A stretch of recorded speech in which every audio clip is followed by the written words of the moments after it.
Dito po sa ulat na inilabas po ng DepEd na meron po daw mga hindi naman binanggit kung ilan, no? Pero meron daw mga ghost students in 12 private schools in 9 school divisions. Ano po ba ang reaksyon ng inyong organisasyon dito?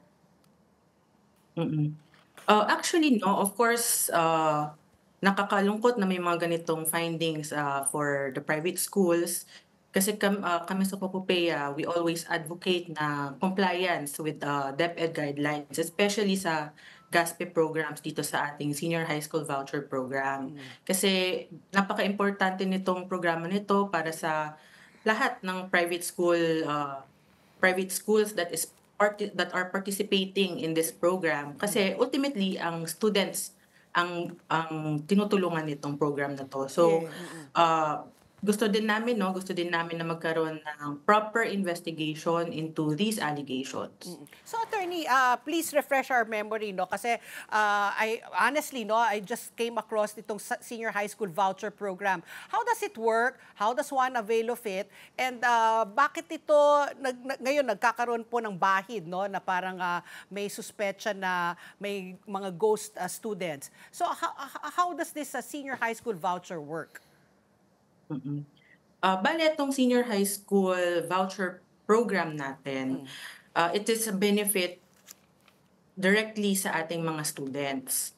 So may subsidy amount na entitled ang student. So nagre-range to 14,000 to 22,000 depende sa kung anong region naka-enroll ang nag-aaral ang student. Okay. Ngayon, kumbaga nakadikit 'to kung saan man mag-e-enroll ang student, doon mag-a-apply yung voucher. Ngayon, once mag-enroll ang student, ang ating senior high school students, pina-process 'to ng school, ng senior high school. May list sila of those, student beneficiaries.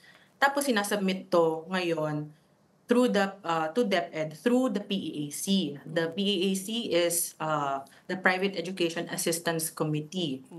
So once ma-process na yung billing na yon or yung list of students na yon, the funds are released to the school. Pero hindi nagtatapos diyan yung proseso. Once ma-release hindi tapos. Magkakaroon pa ng cycle of monitoring to. It is yung monitoring activities na to, ginagawa to ng PEAC in close collaboration with the DepEd. Kasi ang PEAC o ang PEAC, it's the co-implementer of the GASPE programs ng DepEd. So hindi lang senior high school voucher program, all the GASPE programs. So during this monitoring activities, doon ngayon natin na-verify if yung list of students na sinubmit initially are legitimate or are students that are actually enrolled dun sa school.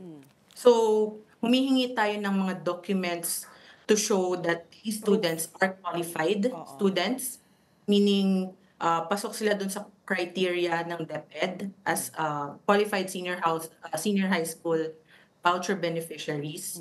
And if they are actually enrolled dun sa school. So, nandyan yung mga report card, class attendance, chine-check yan isa-isa. May proof. And pag may makitang, let's say, deficiency, kulang ang dokumento ng estudyante to support yung enrollment ng student na yun yung mga tinatawag nating monitoring findings. And yun yung nagiging basihan ng investigation ng DepEd. And emphasize ko lang din, no, even before magkaroon ng ganong findings, nagkakaroon na ng opportunity ang schools to submit documentation dun sa students na sinubmit nila or sa list of students na sinubmit nila before. So magkakaroon na yun ng several processes na even before ma-endorse siya for investigation. Okay. So yun yung general sense of the process, at least for the senior high school voucher program. Okay. Oo. So, ang figure kasi dito na tinitignan ko, attorney, according to from the Senate of the Philippines sa office po ni Senator Sherwin Gatchalian, 27.024 billion. So mahigit 27 billion pesos ang allocated for the senior high school voucher program. Malaki, no? Laki pala, no? Ang laki pala, no? Mahigit 27 billion ang Billion, 2025 budget is allotted for the senior high school voucher program. And kaugnay niyan, his office is saying na 59%, no, ang isa pang problema, hindi galing sa mahihirap na households.